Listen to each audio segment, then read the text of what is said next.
Now let's not watch this. So this is another video that I saw a little while ago. It seems really baity, but I'll take the bait. This is about the Gamers Nexus Linus drama. I was debating whether I should do a video on this whole Linus tech tips and Gamers Nexus drama because, you know, no one likes to waste time with YouTubers bickering at each other, and I was going to leave that on Twitter where drama belongs, but I think it's worth doing a quick video to point out an ongoing ethical problem with the tech niche that I think really harms PC enthusiasts and that I think goes beyond this particular episode with GN. Now, you might be surprised to hear that I actually raised the lack of integrity and lack of reliable testing from LTT 2 years ago, and no one cared. But what you might find even more surprising is who attacked me for raising those concerns back then. This video is sponsored by There's more key with the keys where you've made your purchase. These keys are fucking bullshit. You gotta have some weird fucking email that they give you, and you gotta use that fucking email account for the CD key. It's not like a clean key. It's like some weird organization type shit. I tried it. That's how I know. We'll find your key in your purchased orders in the URCD start and type activate, and then click activation settings, then click change. The key is bound to some weird ass organization. Each product key, pay paid it. If you want Office 2021 professionals, URCD even here. Check the list. So please indulge me as I give some background. I'll keep it short. So in March of 2021, I tweeted the following: "If you see fraud and do not say fraud, you are a fraud," which is a quote from economist Nassim Nicholas Taleb. And I said, in the context of that quote, that Linus Tech Tips is a fraud. And along with that, I gave my reasons for calling LTT a fraud, as in the adjective fraud, not as in the legal accusation of fraudulent, which is why I included the quote from Nassim Taleb. So I said, I have limited resources. When I do hardware reviews, I have to run all of the benchmarks, gather the data, make the graphs, film, edit, write, and come to an informed conclusion that I feel accurately reflects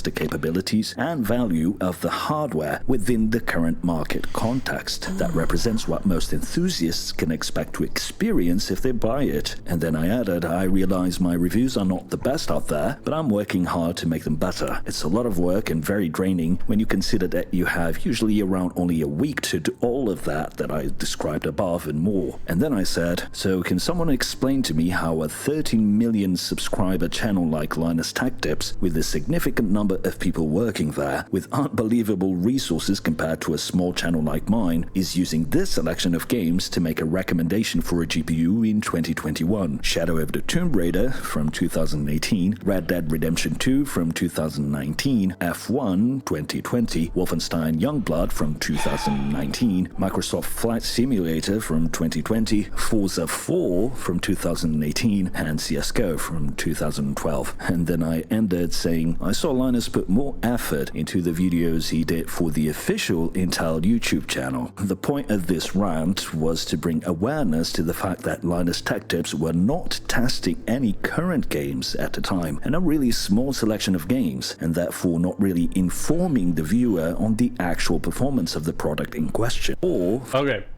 so I will give a little bit of an asterisk. The reason why you would do an older game. Hey, Akina, how's it going? How you doing? I'm just watching some well, I guess this one's technically a drama video, but I was interested in it. I took the bait on the Linus Gamers Nexus. They're both bad bait video, but so the reason why you would use older games as a benchmark is because there are certain games that turn into the standard for the certain types of games. Like I don't remember what Shadow of the Tomb Raider, what engine it is, but you definitely, with some of these games, you can see some of the quirks that happen with what is it, like with Rockstar games. They're notorious for being single threaded, so performance is what was it? I know it was that way with GTA 5. I might be wrong with Red Dead 2, but you have a game like Red Dead, because what does it use? Like the Rage engine? I don't remember what they call it. No, the Rage engine is fuck. I don't know. Anyways, the typically Rockstar games are single-threaded preferred, so they like a high clock speed, single-threaded, right? So back whenever Ryzen came out, AMD Ryzen CPUs, they didn't have very high clock speeds, and the Intels were, a lot better. So the Intel CPUs murdered Ryzen CPUs whenever it came to benchmarking on like GTA 5. So I believe Red Dead is still the same way. It's just a newer game, because freaking GTA 5 is hella old. So this would show, typically what this shows is either an issue with the driver if GPU is performing poorly, or it's the any kind of bottlenecking between the GPU and CPU, right? Now F1 2020 is a game that is very well optimized. Tons of shit does very well in F1. We're talking in the 300s of I think cards now are doing a 300 FPS plus, like all the top contenders, 4090s, the 7900 XTX, all that stuff. They have very good frame rate. So what that it kind of changing to F1 2021. I don't even remember if there is a F1 2021. It's the same engine, so there's really no point in changing, because then you'd have to go back and update all of your statistics on all your cards, right? If the game, I think in 2022, granted, that he wrote this post in 2021, so 2022 doesn't matter. But I believe there were enough changes with F1 2022 that made it to where people changed and started using F1 2022. Now, Wolfenstein Youngblood, I believe this is a game that is runs well, or what is it? Runs Vulkan very well optimized, but it's a Vulkan game, so the performance results for a game running optimized in Vulkan will show different results between the two. But it's like, what is it? Some of these games just set the standard, and these are also very common games that people play.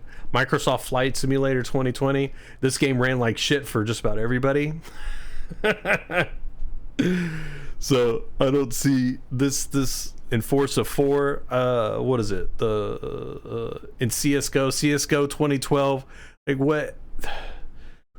There's still not even 2 yet. There's still not CS:GO 2. So, and this is a game that basically would show if you're this is a lot like F1, where you're heavily CPU bound. So most GPUs get very good frame rate, and basically just shows that there's not a problem with the fucking card, right?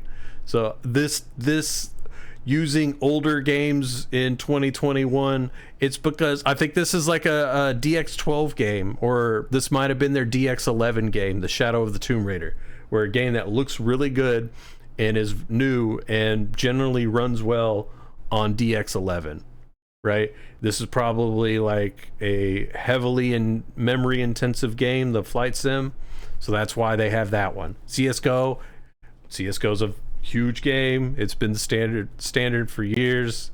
The charts, everybody knows the charts. This argument seems weird to me.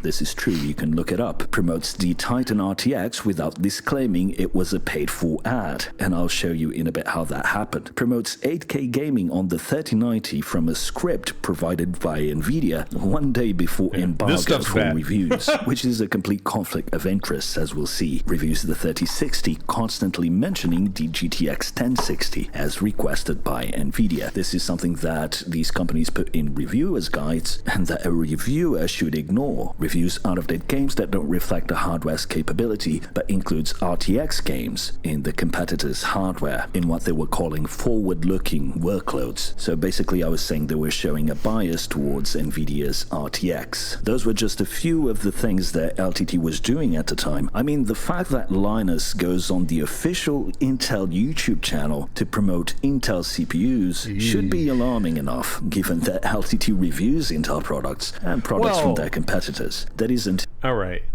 I don't know this video, but it doesn't look like he's promoting new CPUs at all. Like this is a history lesson, right? This doesn't seem that bad. We watched like a Bellular video before this, and Bellular, people have called Bellular a Blizzard shill before, and he probably tries to be a little bit more of a fence sitter than let's say Asmongold, right? But Bellular has, what is it? So with Shadowlands, he definitely went gloves off, and Bellular was, shitting all over the way the game, that expansion went. And so with Dragonflight, you think that,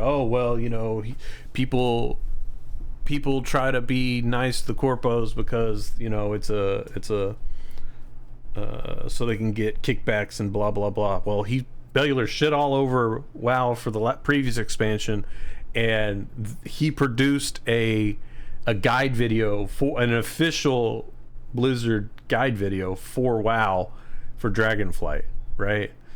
And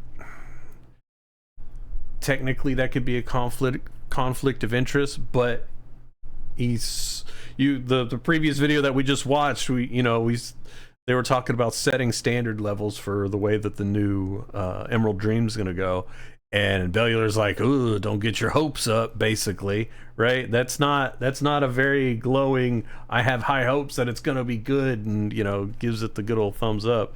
So if this is just a history lesson, I don't see any problem with it. Till Intel stopped being their buddies. Now, Linus actually responded to this tweet back then. Here's what he said. "I don't generally reply to stuff like this.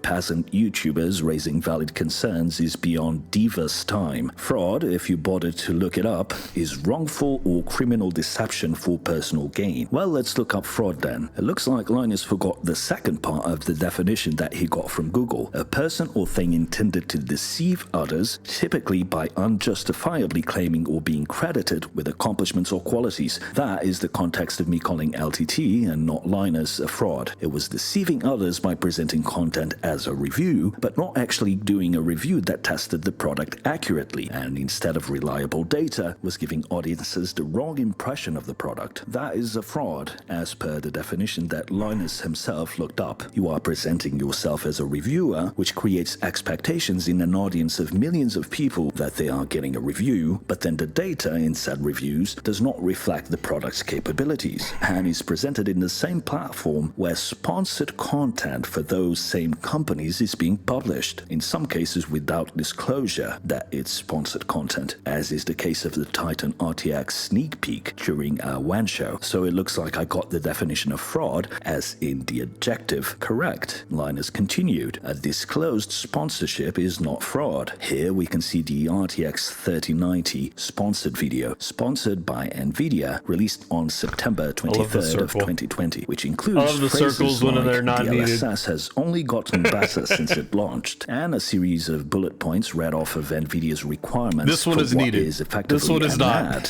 for the 3090, which launched, note, the following day, the 24th of September, with reviews only coming out on the day of release. And on the review, Linus talked about, you've guessed it, the LSS when running games on an 8K monitor, the exact thing he had talked about in the sponsored video the day before. You can be sure that even today, there's close to 0 people in Linus's audience who are concerned about how a 3090 runs PC games at 8K, but they sure would have liked more PC games being added to the review roster, to make an informed purchasing decision. LTT used Minecraft RTX, Wolfenstein Youngblood, CSGO, and Microsoft Flight Simulator. That's it. it. Linus made sure to tell viewers during the review that they had a sponsored video showing gaming on an 8K display with the 3090 the day before. So if you ask me, reviewing a GPU showing only 4 PC games in a 15-minute review that promotes DLSS and 8K gaming and guides the user to go watch the sponsored video from the same product the day before is not really a review that has the interest of the audience in mind. If it were, there would be a much larger roster of games and many more GPUs used for comparison and less of the same marketing bullet points used in the sponsored video of the previous day. It's fraud, as in the adjective fraud, because it's mischaracterizing what should be a review, but falls well short of being that. Then Linus continues with saying they were never paid to do an RTX Titan video, even though they showed it on the WAN show before it was ever announced. And that did make the news websites, meaning it promoted LTT as having a GPU that hadn't yet been announced. A GPU they no doubt kept, by the way. That is undisclosed promotion. And then to make things even more interesting. All right. That seems like really splitting hairs, right? If you got sent something that's not out yet, and I mean, he technically, did he break NDA? I'm sure, right? And it seems like that's one of those unwritten rules of, hey, we're gonna send you something so you can review it and have it ready, but yeah, we're probably not going to. And you know, what they'll do is they'll ask, is that how long can I have it? You know, they'll typically ask them. Like, I don't know the full thing, but I just know that one of the things that they ask is how long they can have it for, so that way they can plan around testing and recording and whatnot, you know what I mean? Before it needs to get shipped out to the next tech tuber or the next person. And it is technically undisclosed sponsorship in a way, because you're just getting hardware.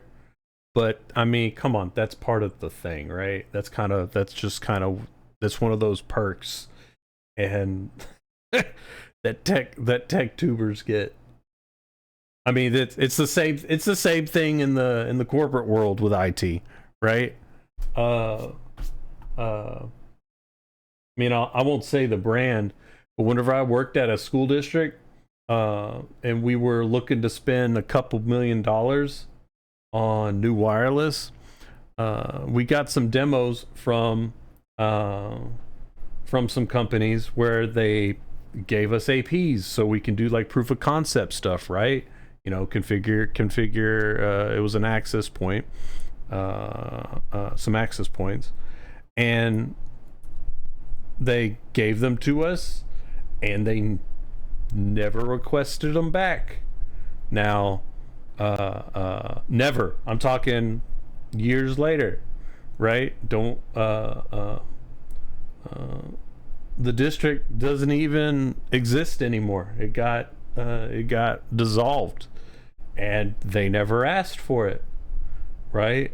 And so what are you supposed to do? It's not like the district didn't even buy the brand, right? So what am I going to do with it? Okay, well, I gave it to my stepdad, and he put them in his big ass house, because they're enterprise grade APs, and he's got a big house. He needs good APs. So I mean, that's just kind of the way it is, right? You just got to take. So as somebody that gets those kind of I don't know if you want to get called free sponsorship or whatever, but you gotta check your bias. I mean, you gotta check your bias at the door whenever it comes to that, and just take it as a perk, right? But I will say, is weird. I was trying to wait for him to finish his point before he started another one, but he kind of went on to another one. This 8K review crap, that thing. I'm still waiting on him to talk about Gamers Nexus here, but I remember Gamers Nexus was shit all over NVIDIA for trying to promote 8K gaming, which made no sense because you look at the RTX numbers, like the RTX FPS numbers, and they look bad, right? So like and they're talking about more. I don't even know how many more pixels there are between 4K and 8K. It's not. I don't think it's 2 times. It's more than that, right? Because it's a canvas. But what makes sense is the 8K stuff and conversation. Like he got, I remember watching this video vaguely, and they got an 8K monitor and they put a 3090 on it, and it was kind of lighthearted and whatnot with trying to game on it, but that should not have been had any type of paid sponsorship whatsoever on the 8K stuff, because it's just not realistic, right? They haven't 4K gaming isn't locked down yet. Like really, it's not locked down until the $500 cards can do 120 FPS all the time on average. So I don't know,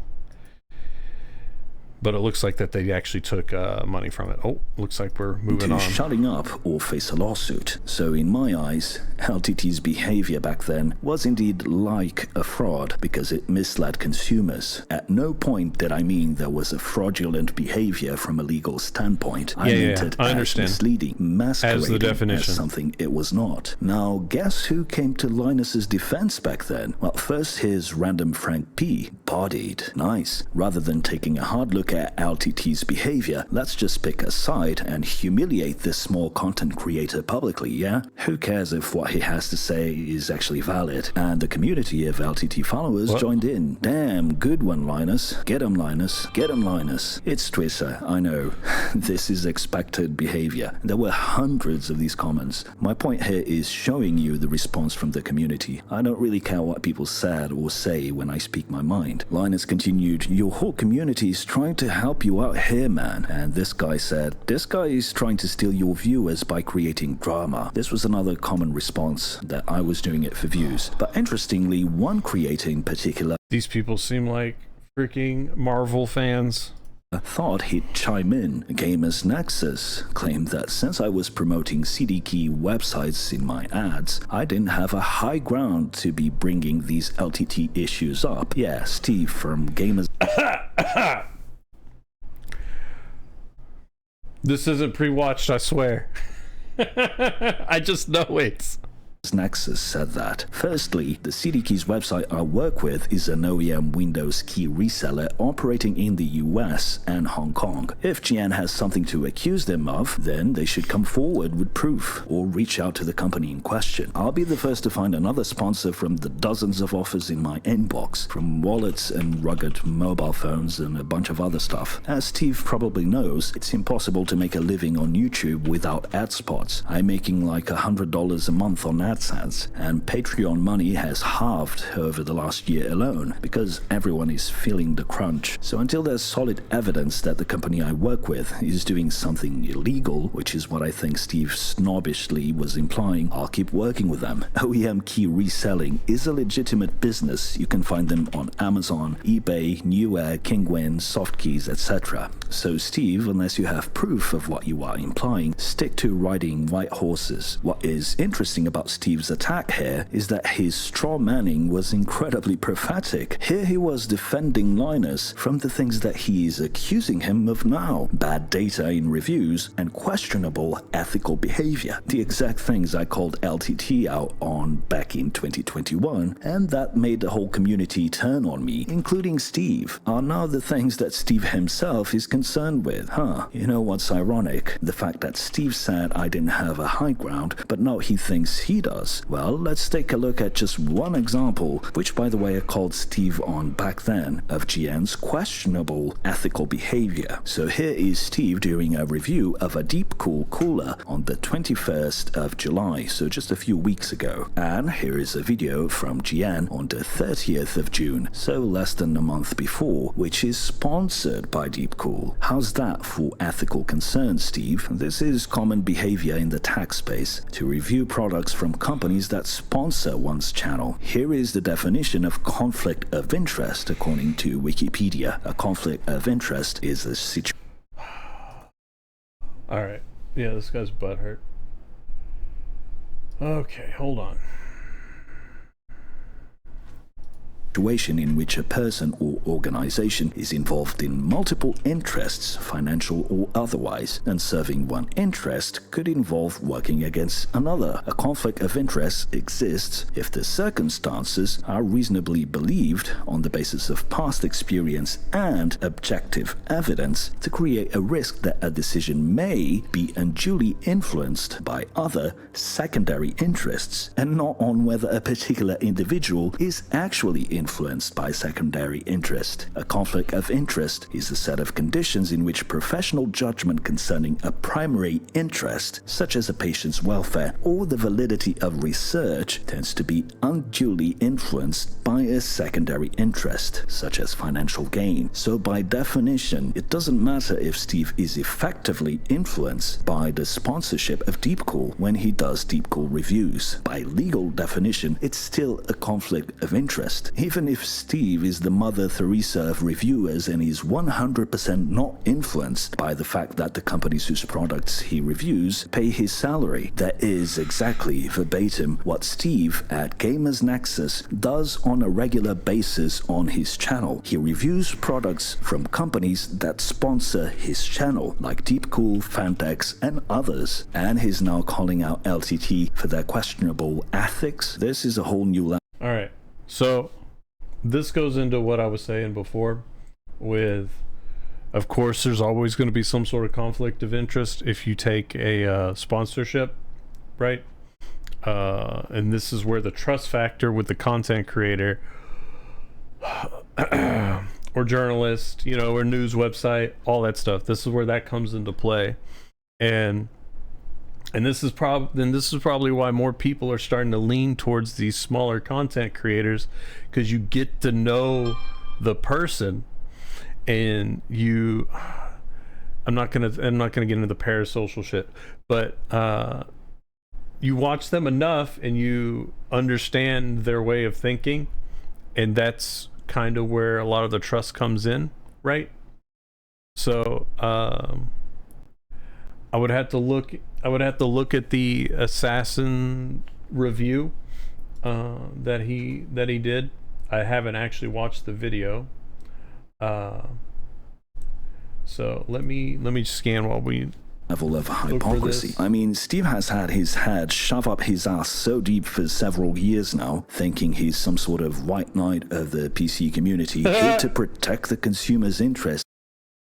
He's not butthurt, by the way. Against the evils of the world, but in reality, he should really get a mirror and take a good look at the complete conflict of interest that's been a part of his business for years now. And this leads us to the main point here. I don't really care about drama. I feel sick just having to do this video, and I'm not here to try and get subscribers or views off of this whole thing. I'm joining the discussion because the real issue with this industry is the same I brought to attention years ago on this channel, and back in 2021 when I tweeted that rant about LTT. Tech channels that do reviews cannot continue to accept sponsorships from companies whose products they review. It's immoral. This applies to Linus, GN, Hardware Unboxed, and all the other channels out there that do reviews or present content as a review. It's a conflict of interest. In the case of LTT or LMG, it's been disgraceful that over the years Linus has accepted money from Intel and Nvidia to do sponsorships sponsored content, and Linus himself has even featured in videos in Intel's own YouTube channel. That's just unacceptable. I won't reveal publicly the justification that Linus gave me for this in an email because it's private conversation, but I think it's clear at this point that his sole interest is money, with little regard to how he gets that money. As I write this, there's a thread going viral on Twitter about a former employee of LTT that has some incredible... Yeah, I don't care about that. I don't care about this Madison stuff. That chick is crazy. She's actually crazy. The PC enthusiast. If the shit was real or not, she's nuts, and you won't be able to know for sure. This creator niche is a reflection of what the audiences reward. That's you guys. And just to give a little taste, she said that she was I don't want to say abused, but like verbally abused to the point where she cut herself, and she posted an image of the cut in her leg, and it's pretty freaking deep. And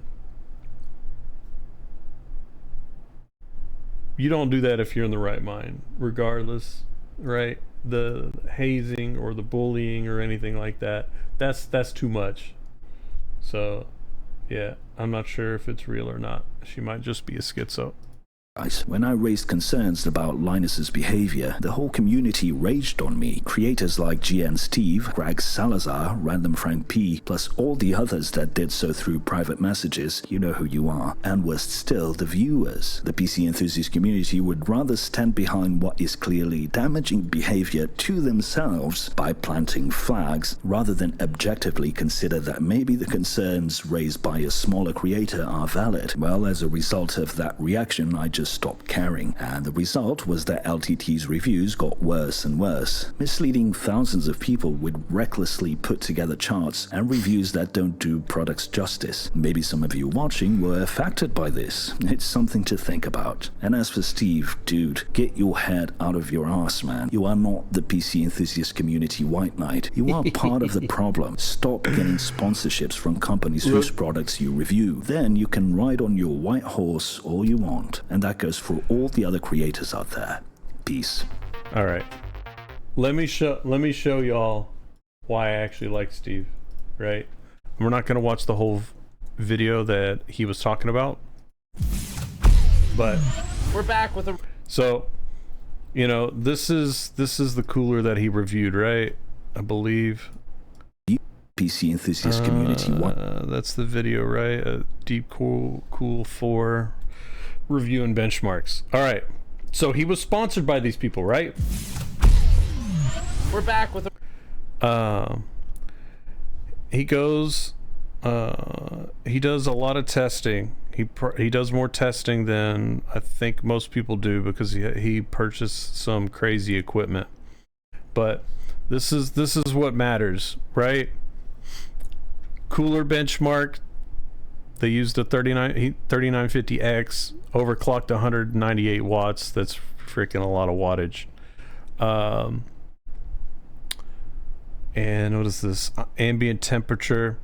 Okay, CPU load. CPU load. I'm trying to understand this. Okay, 100% fan speed. All right.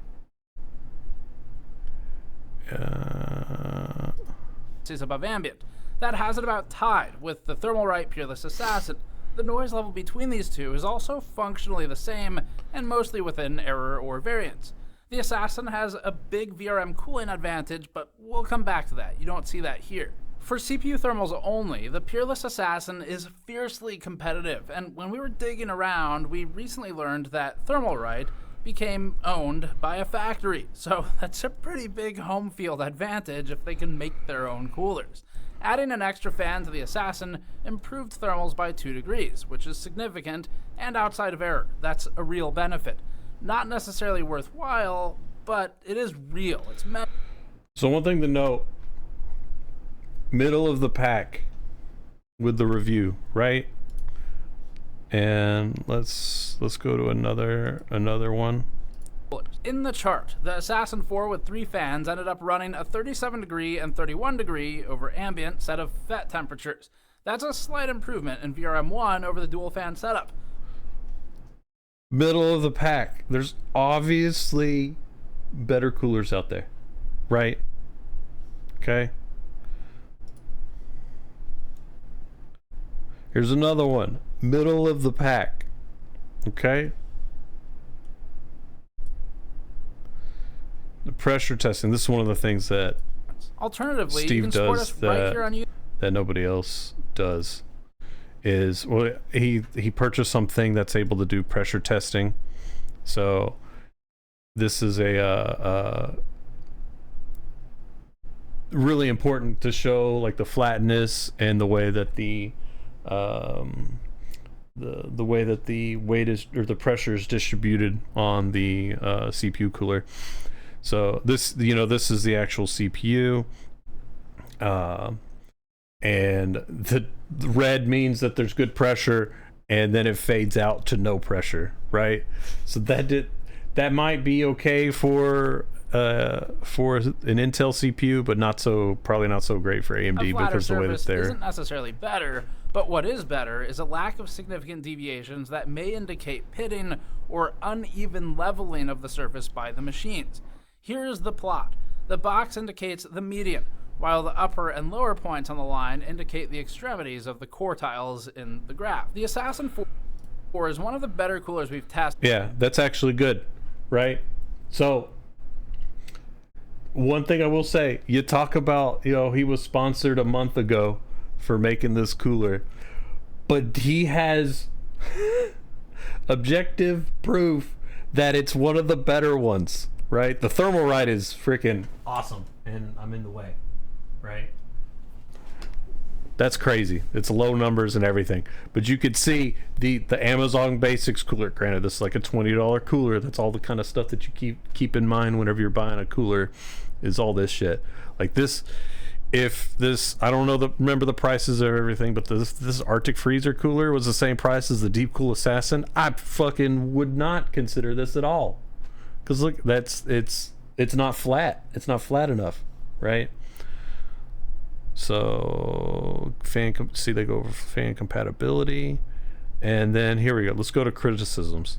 Installation after this. As far as critiques and criticisms go, I had one thing I wanted to mention. The fan screws that come with this cooler have a hex head on them. I wasn't too terribly fond of them. Ugh. The tool it comes with is kind of cumbersome and awkward to use, and I would have much preferred a Phillips head. So much so, in fact, when I went to install this Noctua fan, I went and grabbed some traditional Phillips screws to install that, just to expedite the process a little bit. But beyond the coarse hex head that's a fan weird screws, I was really impressed choice. with this cooler overall. It was very easy to work with. All the mounting hardware was intuitive, and even everything down to the fan installation and adjustment was really easy to do. So that wraps up the installation segment, and I'm going to throw it back to Steve. The most right. favorable aspect Here's of the the Deep Cool conclusion. Assassin 4 is just its build quality and attention to detail. Those things, unfortunately, don't really help in the form of value. It's more of the premium side of things, where, in other words, you've exited the caring as much about cost, and you've entered the smaller quality of life features that matter to you more. And that's fine. They're just two different types of buyers. If you are seeking a value cooler, this isn't it.